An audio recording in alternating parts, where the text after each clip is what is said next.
السلام علیکم دوستو، آج کی کہانی ایک غریب لکڑہارے کی ہے۔ آئیے شروع کرتے ہیں۔ گہری وادیوں کے درمیان ایک چھوٹا سا گاؤں تھا جہاں زندگی سادہ تھی مگر خواب بڑے تھے۔ اسی گاؤں میں ایک غریب لکڑہارا رہتا تھا جس کا نام تھا سلمان۔ سلمان کے پاس نہ دولت تھی نہ کوئی بڑا گھر، بس ایک پرانی کلہاڑی اور ایک بولی ماں۔ مگر اس کے دل میں کچھ اور ہی تھا، ایک عجیب سی روشنی، ایک امید جو اسے باقی سب سے مختلف بناتی تھی۔ ہر صبح وہ جنگل جاتا اور شام کو تھکا ہارا واپس آتا، مگر اس کی آنکھوں میں ہمیشہ ایک سوال ہوتا، کیا میری زندگی بس یہی ہے؟ ایک دن جب وہ جنگل کے اندر بہت دور نکل گیا، ہوا اچانک بدل گئی، درخت ہلنے لگے اور فضا میں ایک عجیب سی خاموشی چھا گئی۔ سلمان نے کلہاڑی مضبوطی سے پکڑی اور آہستہ آہستہ آگے بڑھنے لگا۔ پھر اچانک اسے ایک آواز سنائی دی، مدد کرو، کوئی ہے؟ سلمان چوک گیا۔ یہ آواز کسی عام انسان کی نہیں لگ رہی تھی، بلکہ جیسے کسی نازک اور قیمتی وجود کی ہو۔ وہ آواز کی طرف بھاگا اور جو اس نے دیکھا وہ اس کی زندگی بدلنے والا تھا۔ ایک لڑکی نہایت خوبصورت، قیمتی لباس میں زمین پر بیٹھی ہوئی اور زخمی۔ سلمان کی سانس رک گئی۔ آپ کون ہیں؟ اس نے ہچکچاتے ہوئے پوچھا۔ لڑکی نے کمزور آواز میں کہا، میں محل سے آئی ہوں، میں شہزادی ہوں۔ سلمان کے ہاتھ سے کلہاڑی تقریباً گر گئی۔ شہزادی؟ یہاں؟ اس جنگل میں؟ یہ بات اس کی سمجھ سے باہر تھی، مگر اس سے بھی زیادہ حیران کن بات ابھی باقی تھی۔ شہزادی نے سلمان کی طرف دیکھا اور کہا، مجھے کوئی مارنا چاہتا ہے۔ یہ سن کر سلمان کے جسم میں سنسنی دوڑ گئی۔ کون؟ اس نے فوراً پوچھا۔ شہزادی نے جواب دینے کے بجائے اپنی آنکھیں بند کر لی اور بے ہوش ہو گئی۔ اب سلمان کے سامنے ایک مشکل فیصلہ تھا۔ اگر وہ اسے چھوڑ دیتا تو شاید وہ مر جاتی، اور اگر وہ اسے ساتھ لے جاتا تو وہ خود کسی بڑی مصیبت میں پھنس سکتا تھا۔ مگر اس کے دل نے فیصلہ کر لیا، انسانیت پہلے، خوف بعد میں۔ وہ شہزادی کو اٹھا کر اپنے کندھے پر ڈال کر گاؤں کی طرف چل پڑا۔ ہر قدم کے ساتھ اس کے دل کی دھڑکن تیز ہو رہی تھی، کیونکہ اسے احساس تھا کہ وہ صرف ایک زخمی لڑکی کو نہیں بلکہ ایک بہت بڑے راز کو اپنے ساتھ لے جا رہا ہے، اور شاید اپنی قسمت بھی بدلنے جا رہا ہے۔ جب وہ گاؤں کے قریب پہنچا، اچانک 4 سائے درختوں کے پیچھے سے نکلے اور ایک سخت آواز گونجی، وہ لڑکی ہمیں دے دو ورنہ تم زندہ نہیں بچو گے۔ سلمان رک گیا، اس کے ہاتھ پسینے سے بھیگ گئے اور اس نے آہستہ سے پیچھے مڑ کر دیکھا، اور جو اس نے دیکھا وہ اس کے تصور سے بھی زیادہ خطرناک تھا۔ سلمان کے قدم وہیں رک گئے۔ اس کے سامنے 4 آدمی کھڑے تھے، سیاہ کپڑوں میں، چہرے ڈھکے ہوئے اور ہاتھوں میں تلواریں چمک رہی تھیں۔ ہوا جیسے رک گئی ہو، درخت خاموش تھے، اور اس خاموشی میں صرف ایک چیز سنائی دے رہی تھی، سلمان کے دل کی دھڑکن۔ وہ لڑکی ہمیں دے دو، ایک آدمی نے دوبارہ کہا۔ اس کی آواز میں خطرہ صاف محسوس ہو رہا تھا۔ سلمان نے شہزادی کو مضبوطی سے تھاما اور ہمت جمع کر کے بولا، میں کسی بے گناہ کو تمہارے حوالے نہیں کروں گا۔ ایک لمحے کے لیے خاموشی چھا گئی، پھر اچانک وہ چاروں ہنسنے لگے۔ ایک لکڑہارا اور اتنی بڑی باتیں! اگلے ہی لمحے ایک آدمی تیزی سے آگے بڑھا اور سلمان پر حملہ کر دیا۔ سلمان نے فوراً خود کو بچایا، مگر وہ کوئی جنگجو نہیں تھا، وہ صرف ایک لکڑہارا تھا۔ پھر بھی اس کے اندر کچھ جاگ گیا تھا۔ وہ پیچھے ہٹا اور اپنی کلہاڑی کو مضبوطی سے پکڑ لیا۔ اگر لڑنا پڑا تو لڑوں گا۔ پہلا وار آیا، سلمان نے بمشکل روکا۔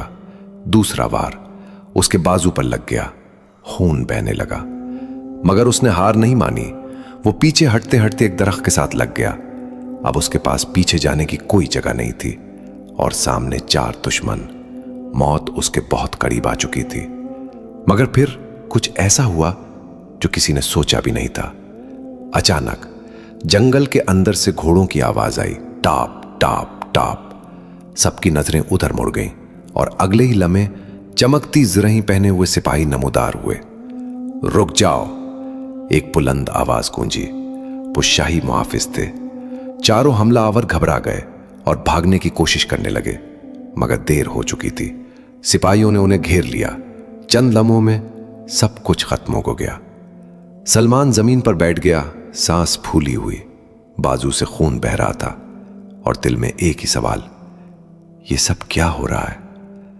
ایک سپاہی اس کے قریب آیا اور شہزادی کو دیکھا، پھر فوراً جھک کر بولا، ہماری شہزادی؟ سلمان حیران رہ گیا۔ تو یہ واقعی شہزادی تھی، کوئی جھوٹ نہیں، کوئی کہانی نہیں، حقیقت۔ سپاہیوں نے فوراً شہزادی کو اٹھایا اور ایک کیپٹن نے سلمان کی طرف دیکھا۔ تم نے اس کی جان بچائی ہے، تمہیں ہمارے ساتھ محل چلنا ہوگا۔ سلمان چوک گیا۔ محل؟ میں؟ اس نے کبھی خواب میں بھی نہیں سوچا تھا کہ وہ محل جائے گا، وہ بھی اس طرح۔ کچھ ہی دیر بعد سلمان شاہی محل میں داخل ہو رہا تھا۔ اونچے دروازے، چمکتے فرش اور ہر طرف سپاہی۔ یہ دنیا اس کی دنیا سے بالکل مختلف تھی۔ وہ خود کو بہت چھوٹا محسوس کر رہا تھا، مگر دل کے اندر ایک عجیب سی بے چینی تھی، کیونکہ اسے لگ رہا تھا کہ یہ سب ابھی ختم نہیں ہوا، اصل کہانی تو اب شروع ہوئی ہے۔ جب وہ شہزادی کو دیکھنے کے لیے کمرے کے قریب پہنچا تو اس نے اندر سے آواز سنی، یاد رکھو، اگر کسی کو سچ کا پتہ چل گیا تو تمہاری جان بھی جائے گی اور اس لکڑہارے کی بھی۔ سلمان کے قدم وہیں رک گئے۔ اس کا دل زور سے دھڑکنے لگا۔ یہ کس کی آواز تھی؟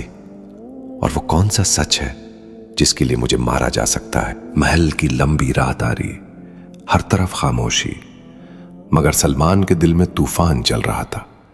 وہ دیوار کے ساتھ لگا کھڑا تھا اور اندر سے آنے والی آوازیں سن رہا تھا۔ اگر کسی کو سچ کا پتہ چل گیا تو تمہاری جان بھی جائے گی اور اس لکڑہارے کی بھی۔ سلمان کے ہاتھ کانپ گئے۔ یہ کون ہے اور کون سا سچ؟ وہ آہستہ سے دروازے کے قریب ہوا اور ایک چھوٹے سے سوراخ سے اندر جھانکا، اور جو اس نے دیکھا وہ اس کے لیے ناقابل یقین تھا۔ کمرے میں ایک شخص کھڑا تھا، شاہی لباس میں، اعتماد سے بھرپور اور چہرے پر عجیب سی مسکراہٹ۔ وہ وزیر تھا۔ سلمان کا دل جیسے رک گیا۔ یہ کیسے ہو سکتا ہے؟ وزیر کسی عام آدمی سے بات نہیں کر رہا تھا، بلکہ انہی سیاہ کپڑوں والے حملہ آوروں میں سے ایک اس کے سامنے کھڑا تھا۔ تم لوگ ایک کام بھی ٹھیک سے نہیں کر سکے، وزیر غصے سے بولا۔ ہم نے پوری کوشش کی، آدمی نے جھک کر جواب دیا۔ وزیر نے آنکھیں تیز کی۔ مجھے بہانے نہیں چاہیے، مجھے نتیجہ چاہیے۔ پھر وہ آہستہ آواز میں بولا، شہزادی زندہ نہیں رہنی چاہیے، اور وہ لکڑہارا بھی۔ سلمان کے جسم میں سرد لہر دوڑ گئی۔ اب سب کچھ صاف تھا۔ دشمن باہر نہیں، اندر تھا۔ اچانک سلمان کے پاؤں کے نیچے سے ہلکی سی آواز آئی، چک۔ کمرے کے اندر خاموشی چھا گئی۔ کون ہے وہاں؟ وزیر چیخا۔ سلمان کا سانس رک گیا۔ وہ فوراً پیچھے ہٹا اور بھاگنے لگا۔ پیچھے سے آواز آئی، اسے پکڑو۔ محل کے سپاہی اس کے پیچھے دوڑ پڑے۔ راہداریاں، موڑ، سیڑھیاں۔ سلمان اپنی جان بچانے کے لیے بھاگ رہا تھا، مگر وہ اس جگہ سے واقف نہیں تھا۔ ہر راستہ اسے مزید الجھا رہا تھا، فرار یا انجام۔ آخرکار وہ ایک بند دروازے کے سامنے آ کر رک گیا۔ پیچھے سے قدموں کی آواز تیز ہو رہی تھی۔ اب کوئی راستہ نہیں تھا، بس اب ختم۔ وہ دروازے کے ساتھ ٹیک لگا کر کھڑا ہو گیا، مگر اسی لمحے دروازہ خود بخود کھل گیا اور اندر سے ایک ہاتھ نکلا اور اسے اندر کھینچ لیا۔ دروازہ فوراً بند ہو گیا۔ چپ رہو، ایک دھیمی آواز آئی۔ سلمان نے دیکھا وہ شہزادی تھی۔ آپ ہوش میں ہیں؟ شہزادی نے سر ہلایا۔ میں سب سن چکی ہوں۔ سلمان حیران رہ گیا۔ تو آپ کو پہلے سے پتا تھا؟ شہزادی کی آنکھوں میں دکھ تھا۔ ہاں، مگر میرے پاس کوئی ثبوت نہیں تھا۔ کمرے میں خاموشی چھا گئی۔ باہر سپاہی گزر رہے تھے، مگر اندر دو لوگ ایک فیصلہ کر رہے تھے۔ اب کیا کریں؟ سلمان نے پوچھا۔ شہزادی نے مضبوط لہجے میں کہا، سچ سامنے لانا ہوگا۔